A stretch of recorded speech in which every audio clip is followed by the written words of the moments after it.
예배 회복 시리즈 이제 후반전이 시작됐습니다. 8번의 나눔 중에 5번째 시간을 맡게 되는데 여러분은 어떠십니까? 스스로 생각하시기에 예배에 대한 인식과 자세가 조금 달라지고 계신가요? 저는 개인적으로 이 예배 회복 시리즈에 정말 많은 그 생각과 또 마음, 두려움 등등 다양한 것들이 여기에 당집되어 있는 상태에서 말씀을 준비하고 전하고 있는데 여러분 어떠신지 모르겠습니다. 혹시 그냥 여전히 나만 지금 혼자서 이렇게 열심히 고군분투하나라는 생각이 가끔은 있어요. 네, 가끔은 제가 멀리서 보며 다 지켜보고 있는데 크게 달라지지 않는 모습들을 보면 좀 마음이 조금 상심할 때도 있지만 그러나 아직 우리에게는 후반전이 남아 있습니다. 오늘부터 또 후반전이 시작이 되니까 그동안 우리가 별다른 도전이 없고 또 그동안 우리의 어떤 실질적인 예배의 모습에 있어서 변화가 나타나지 않았더라도 이제부터 시작되는 이 후반전을 조금 기회로 역전의 기회로 삼으시기를 간절히 소망합니다.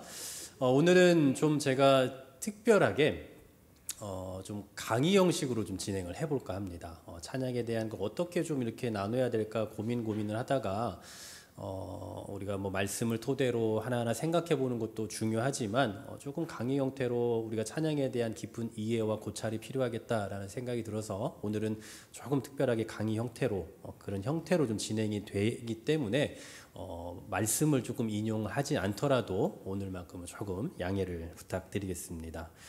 여러분은 어떤 이 장르의 음악을 좋아하십니까? 여러분께서 좋아하시는 그 장르가 있죠. 요즘 권사님들은 대부분 트로트를 상당히 많이 사랑하시더라고요. 또 젊은 이들 같으면 이제 뭐 발라드나 아니면 댄스도 좋아하지만 대체적으로 힙합이라는 장르를 좋아하는 것 같습니다.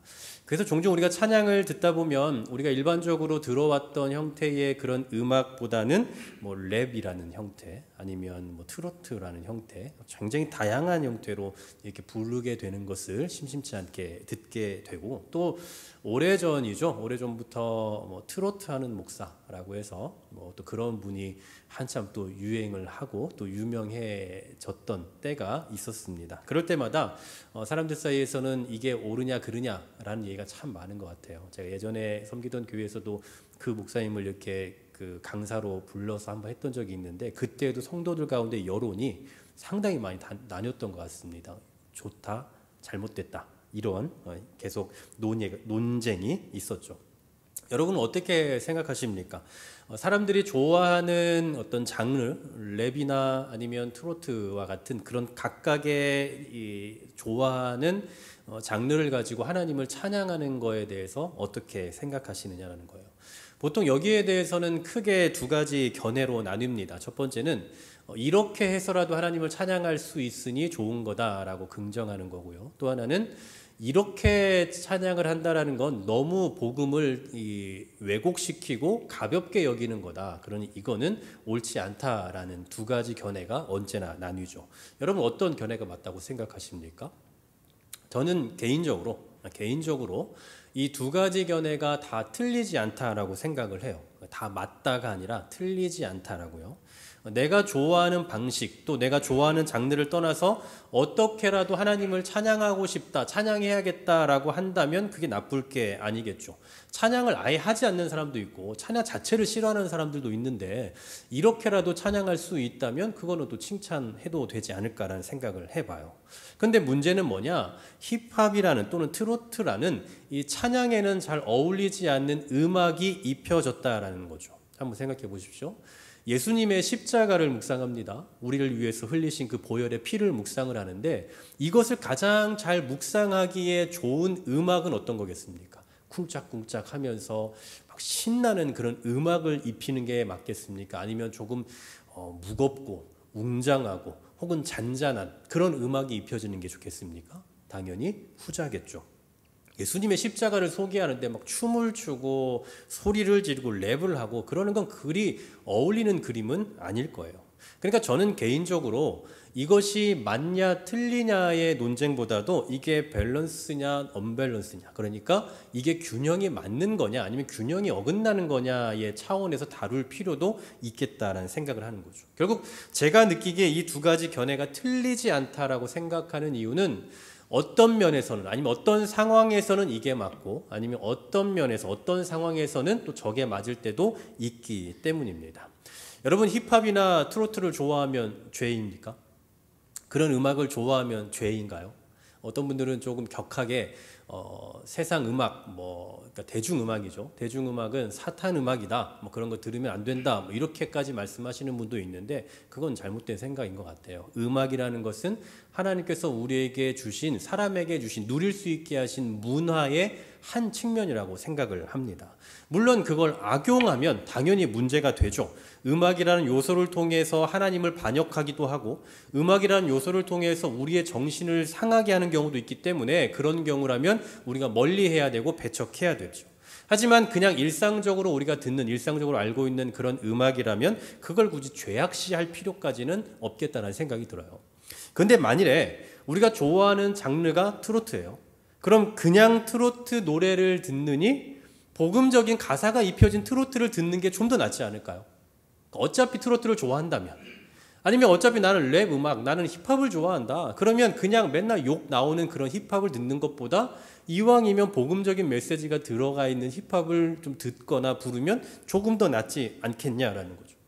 그렇다고 해서 제가 이런 걸 무조건 부르고 듣고 하는 것을 다 옹호하고 찬성하고 권장하는 건 절대 아닙니다. 왜냐하면 음악이라는 요소를 악용하는 경우가 사실 너무나 많이 있고, 그리고 그 기준을 우리가 잡기도 사실 너무나 애매하고 좀 모호하기 때문이에요.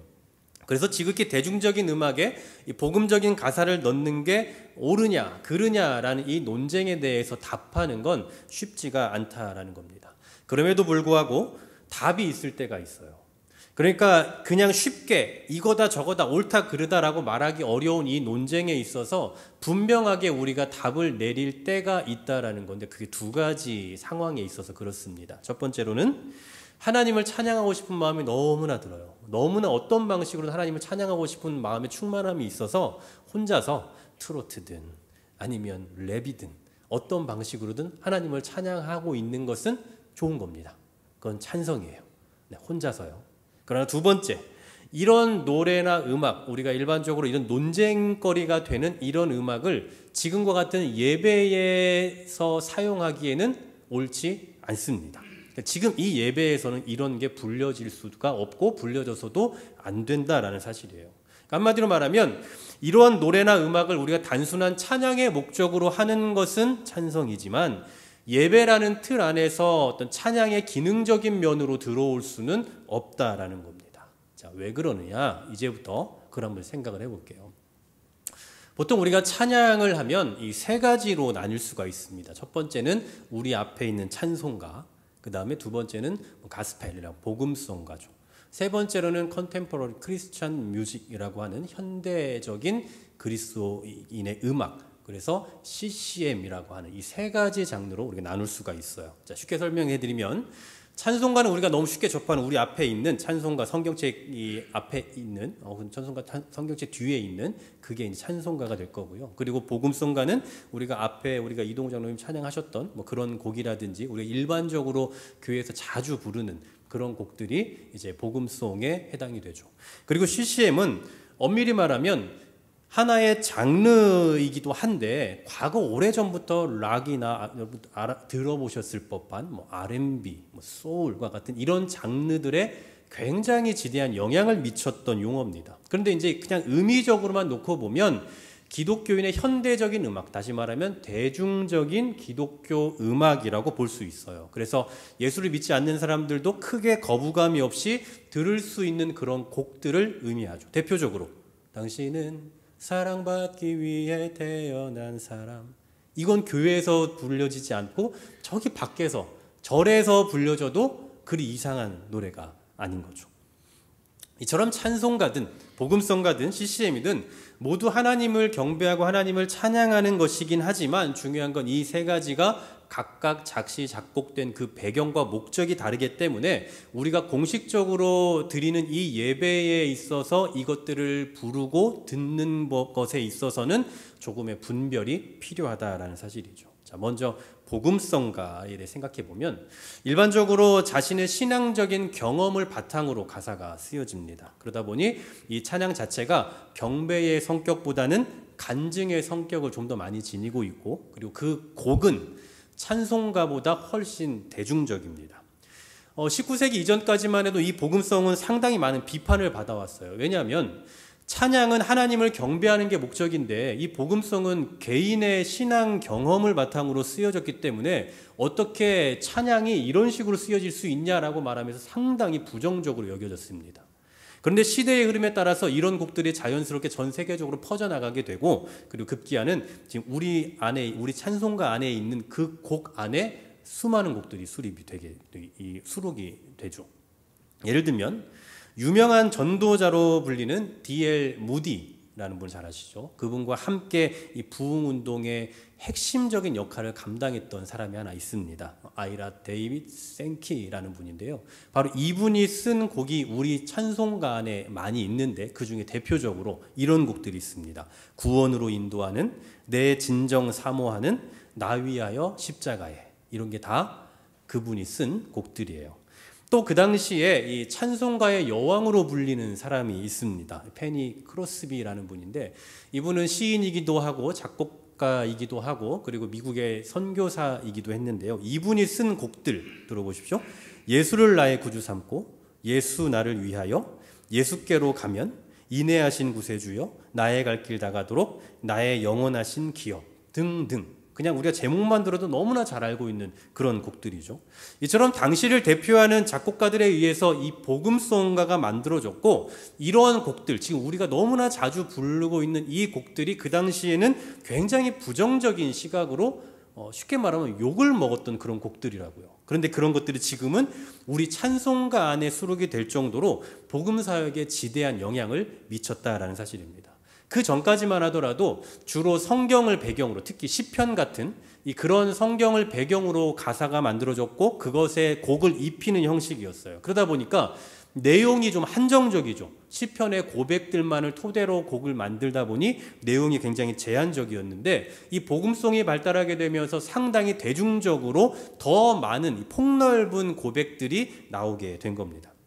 물론 이런 모든 과정들을 부정적으로 보는 교회들이 많이 있습니다. 지금도. 그래서 지금 어떤 교회들은 그냥 아예 시편 안에서 있는 우리가 가지고 있는 이 시편의 고백들을 다 빼서 그것에 곡을 붙여서 각 교회마다 그 교회에서 시편 찬송집을 만들어서 부르는 교회들이 있는가 하면, 중세시대에 우리 종교개혁자들에 의해서 만들어졌던 그 시편 찬송가를 지금도 그대로 그것만을 사용하고 있는 교회들이 있습니다. 우리가 지금 사용하는 이 대중 찬송가가 아니라 그냥 그들만의 그 각 교회마다 쓰고 있는 그런 찬송가가 있다라는 사실이죠. 어쨌든 우리 찬송가 안에는 이 경배의 성격을 지닌 찬양 외에도 이 복음송의 성격을 지닌 곡들이 상당히 많이 있다라는 거. 그 경배의 목적으로 만들어진 곡보다 훨씬 많은 이 복음송의 이 어떤 성격을 지닌 곡들이 훨씬 많이 있다라는 것 정도만 기억하고 계시면 될 것 같습니다. 그래서 여러분 느끼셨는지 모르겠지만 우리 예배에 지금 예배 때 항상 설교 이전에 하는 찬송가를 보시면 항상 100장 이내에 있는 곡들을 해요. 네, 알고 계셨습니까? 왜냐하면 그 앞에 있는, 대체적으로 뭐 꼭 그런 건 아니지만 우리 찬송가 100장 안에 있는 찬송가들이 대체적으로 경배에 대한 곡들이 많거든요. 경배송. 그 뒤에 곡들은 좀 복음송의 성격들이 많지만, 그래서 우리가 계속 지금 이 설교 이전에는 그 100장 안쪽에 있는 곡들을 선곡을 하고 있습니다. 그렇다면 이제 CCM은 어떨까요? CCM. 많은 분들이 복음성가와 CCM을 좀 구별하기를 어려워하시는데 분명한 차이가 하나 있습니다. 앞서 말씀드린 대로 이 복음성가는 자신의 신앙적인 경험을 바탕으로 하고 있지만 이 CCM은요, 그 의도와 목적 자체가 대중들에게 복음을 전하기 위한 목적으로 되어 있습니다. 그래서 가사 자체가 뭐 개인의 경험, 어떤 신앙적인 경험을 바탕으로 쓰여져 있기도 하지만 그 시대의 문화를 반영하고 있기도 해요. 이 1960년대에 미국에서 처음으로 CCM 운동이 일어났습니다. 우리는 사실 CCM이 얼마 안 된 것 같지만 미국에서 이미 1960년대 그 운동이 시작됐는데요. 그 당시에 이 젊은이들이 미국에서 유행하던 락이라는 그 음악을 가지고 복음을 전하는 걸 모습이 있어요. 그러니까 굉장히 충격적인 거죠. 너무나 신선하기도 하고 어떻게 락을 가지고 락 음악을 가지고 복음을 전하냐 하면서 그 당시에 유행하던 말 중에 하나가 그 구원받은 히피족, 네, 그런 표현들이 있을 정도예요. 그러니까 정말 이 사람들 예수 안 믿게 생긴 사람들이 그 자기들이 좋아하는 음악을 가지고 히피족이라고 하잖아요. 그런 그 복음을 전하는 히피족들이 생겨났다는 거예요. 그게 일종의 CCM 운동이었습니다. 그러니까 이 CCM이라는 것은 단순히 하나의 장르에 국한되는 게 아니라 거의 운동에 가까웠던 거죠. 그렇게 생겨난 이 CCM이 지금은 우리와 상당히 친숙한 음악이 되었는데 아무래도 이 CCM을 우리 예배 가운데 사용하기 어려운 이유 중에 하나는 뭐냐면 이 CCM이 음악, 그러니까 연주에 상당히 많이 의존하고 있기 때문입니다. 다시 말해서 가사의 어떠함과는 조금 무관하게 어떠한 연주가 거기에 입혀지느냐에 따라서 분위기가 완전히 바뀌게 되는 거예요. 그래서 뭐 수련회나 아니면 집회나 어떤 기도회나 뭐 이런 데서는 사용하기에 좋지만 예배 중에 지금 같은 예배 중에 하나님을 경배하는 목적을 지녀야 하는 이 예배 가운데에서 사용되기에는 조금 거리감이 있는 거죠. 자, 복음송가와 CCM의 차이를 조금은 아시겠습니까? 찬양이 대중적으로 많은 사람들에게 다가가려면 가사보다는 음악, 연주 이런 것에 조금 더 편중될 수밖에 없어요. 그래서 이 CCM이 그렇다라는 거예요. 더 많은 사람들, 더 많은 대중들에게 이 기독교 음악을 소개를 하려고 하다 보니 음악의 의존도가 상당히 높은 겁니다. 그에 비해 또 찬송가는 어떻습니까? 찬송가. 앞서 소개했던 개인의 신앙의 경험을 바탕으로 쓰여진 복음성가나 아니면 대중적인 음악에 초점을 맞추고 있는 이 CCM과는 달리 기독교의 어떤 교리와 복음 혹은 성경적인 근거로 인해서 쓰여진 곡들이 주를 이루고 있습니다. 대표적으로 우리가 매번 부르는 찬송가 1장이죠. 만복의 근원 하나님, 온 백성 찬송 드리고 저 천사여 찬송하세. 찬송, 성부, 성자, 성령. 완전한 그 고백이죠. 경배죠. 3장, 찬송가 3장. 성부, 성자와 성령, 찬송과 영광 돌려보내세. 태초로 지금까지 또 영원 무궁토록 성삼위께 영광, 영광. 네, 이런 게 바로 경배 목적의 찬송가입니다. 근데 여러분 안타깝게도 우리가 가지고 있는 이 찬송가 안에도 다양한 곡들이 있는데 이러한 경배의 의미를 담는 것보다도 그 외적인 의미의 곡들이 상당히 많이 있어요. 예를 들면 아까 말씀드렸던 것처럼 복음송의 성격을 지닌 것들도 굉장히 많이 있고 어떤 경우에는 이 성경과도 조금 괴리가 있는 그런 곡들도 있고 또 한편으로는 뭐 약간의 정치적인 개입도 있다라고 유추될 만한 그런 곡들도 있습니다. 뭐 제가 다 설명드릴 수는 없고 몇 가지만 제가 좀 소개를 드리도록 할게요. 지금 우리가 가지고 있는 찬송가는 몇 번의 편찬 끝에 1983년에 한 권의 찬송가 책으로 나왔습니다. 그리고 이것이 2006년에 새로 뭐 들어갈 게 들어가고 나갈 게 나가면서 새 찬송가로 이제 만들어졌고 지금 저와 여러분이 가지고 있는 성경책 안에 있는 찬송가는 다 이 새 찬송가죠. 하지만 우리 찬송가에 있는 곡이라도 조금 구별하고 조금 분별해야 될 필요가 있는 것들이 있습니다. 그러니까 찬송가 안에 있지만 찬송가 안에 있다고 해서 우리가 예배 중에 다 사용하기 합당한 것들은 아니다라는 이야기예요. 자, 대표적으로 몇 개 소개시켜 드릴게요. 찬송가 582장입니다. 어둠 밤 마음에 잠겨라는 곡이죠. 아시는 분 아시겠지만 이 곡은 1988년 우리 대한예술장로회 합동총회에서 금지곡으로 지정된 곡입니다. 어떤 분들은 뭐 이 곡이 정치적인 의미에서 금지당했다라고도 봐요. 그러니까 보수 기독교에서 싫어하고 진보 기독교에서 부르기 좋아한다 이런 그런 거랑 무관하게 이 곡이 찬송에 어울리지 않는 이유가 있어요.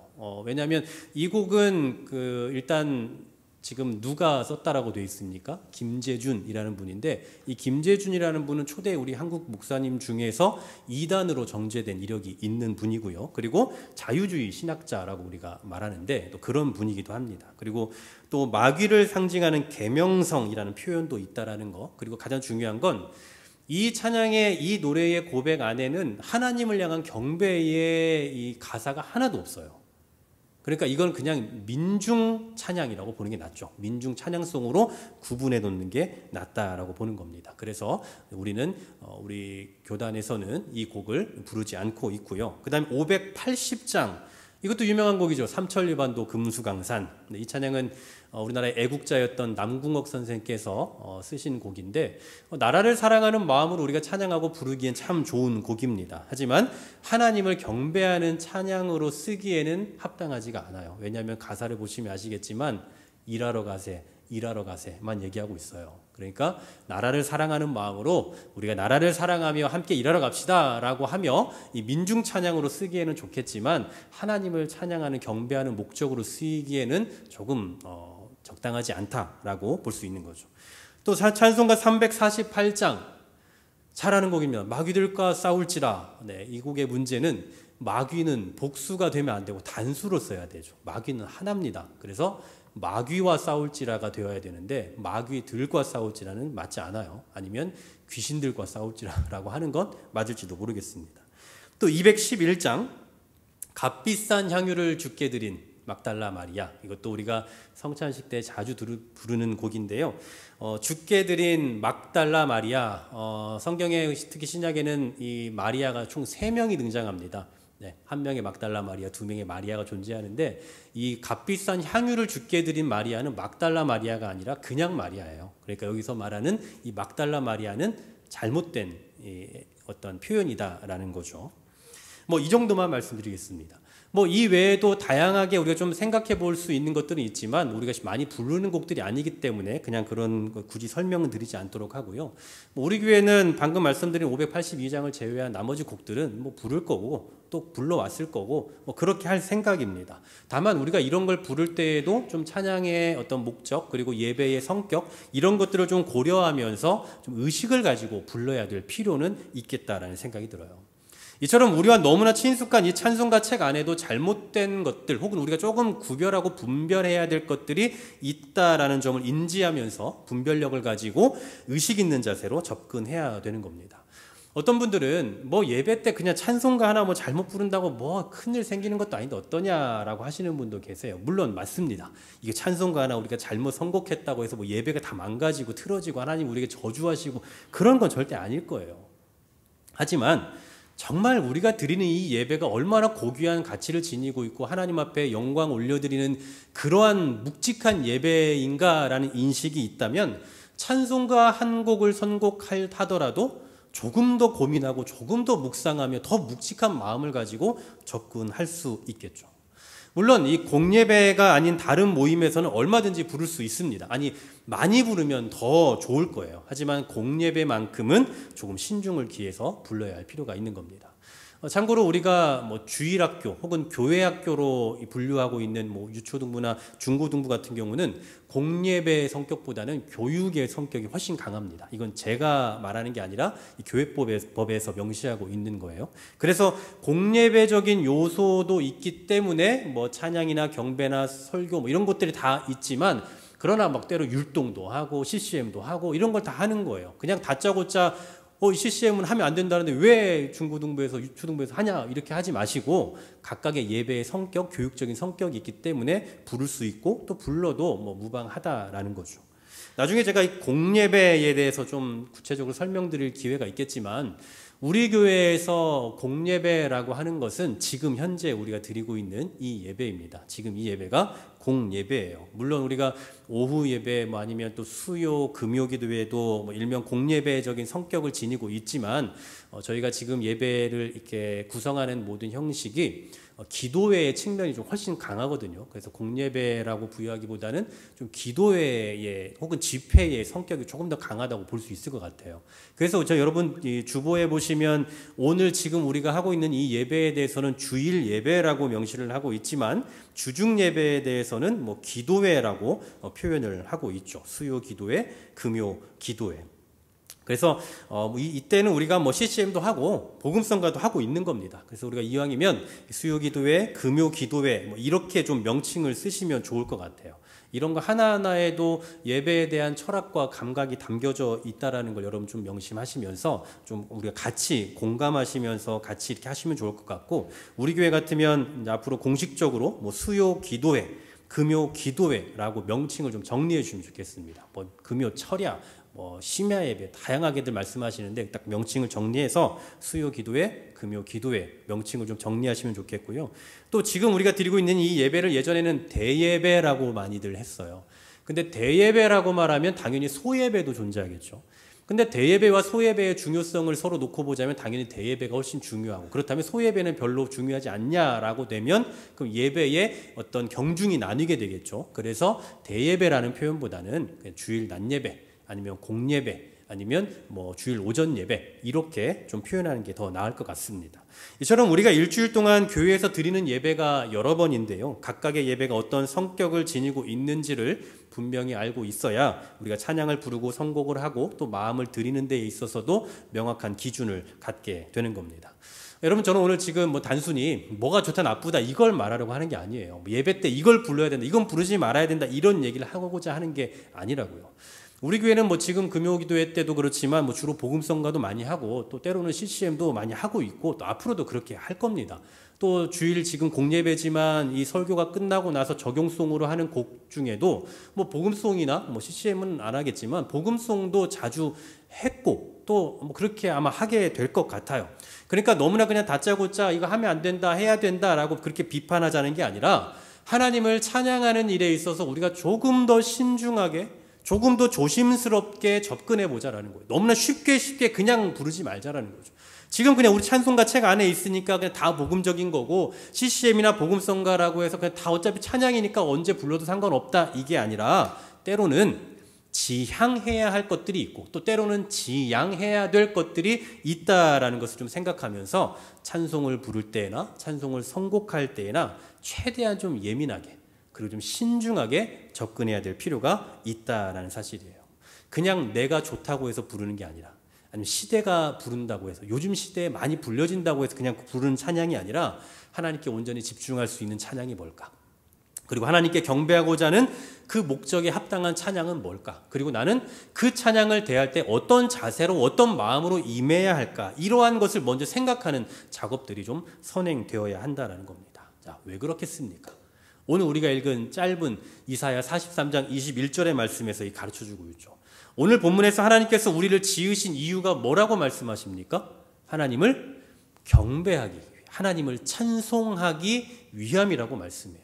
여기서 말하는 찬송한다라는 말은 물론 우리가 이 노래한다 이것만을 말하는 건 아니죠. 그럼에도 불구하고 하나님을 찬양하는 우리의 그 실제적인 모습도 여기에 당연히 포함이 되어 있습니다. 다시 말해서 우리가 존재하는, 우리가 살아가는 그 이유 중에 하나는 하나님의 하나님 되심을 고백하며 찬양하며 그분을 경배하는 것이 하나의 큰 사명으로 존재한다라는 사실이에요.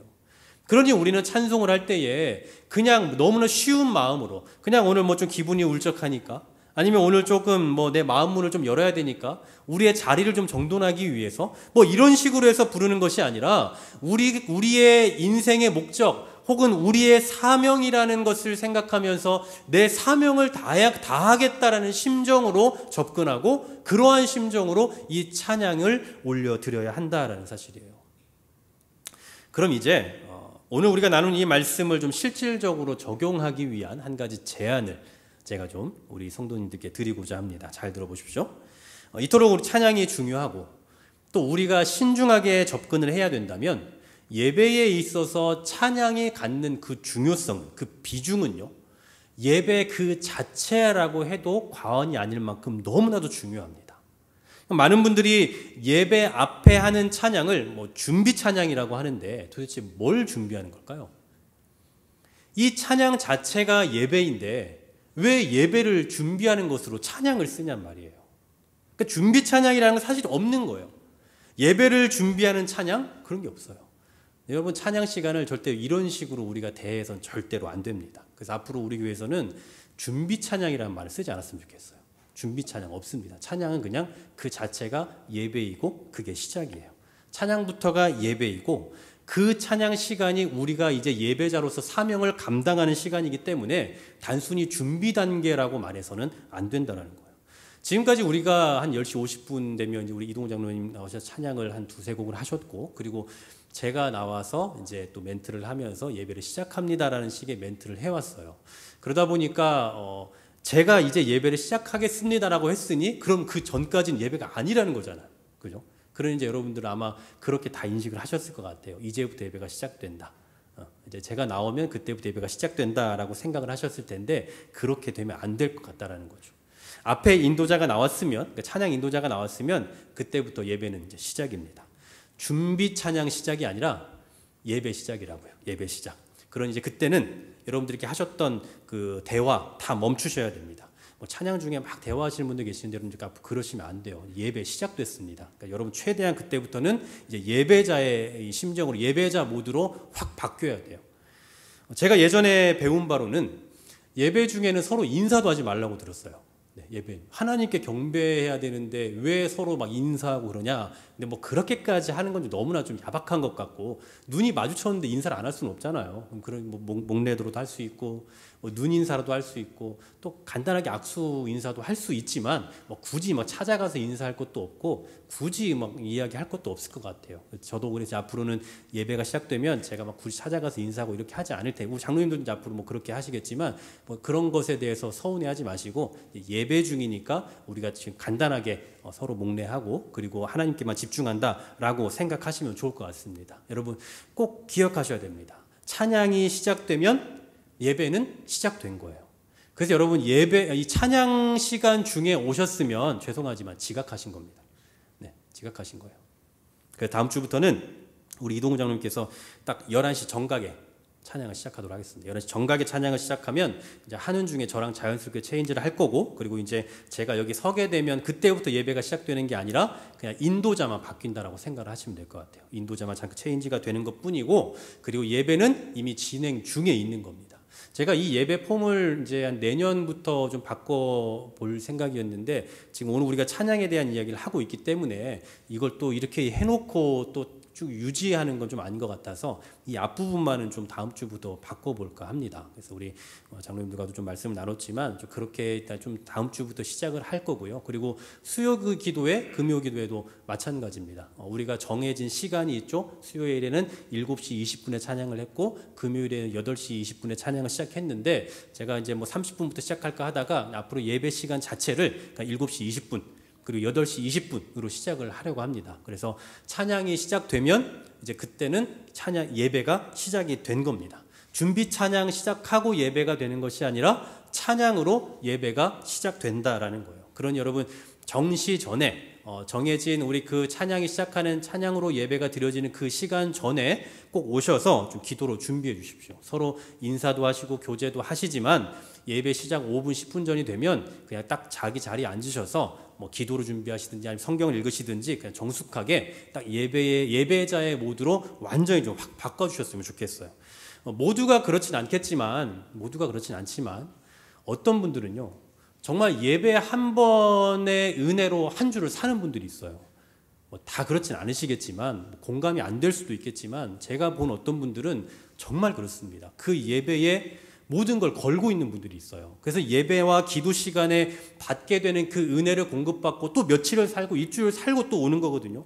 이 한 번의 예배로 또 한 주를 버티고 그 사람에게는 또 하루하루를 버티는 거기 때문에 생명처럼 소중한 거예요. 그러니 그런 분들의 예배를 누구도 방해하면 안 되고 누구도 그런 분들의 은혜 받을 권리를 해치면 안 되는 겁니다.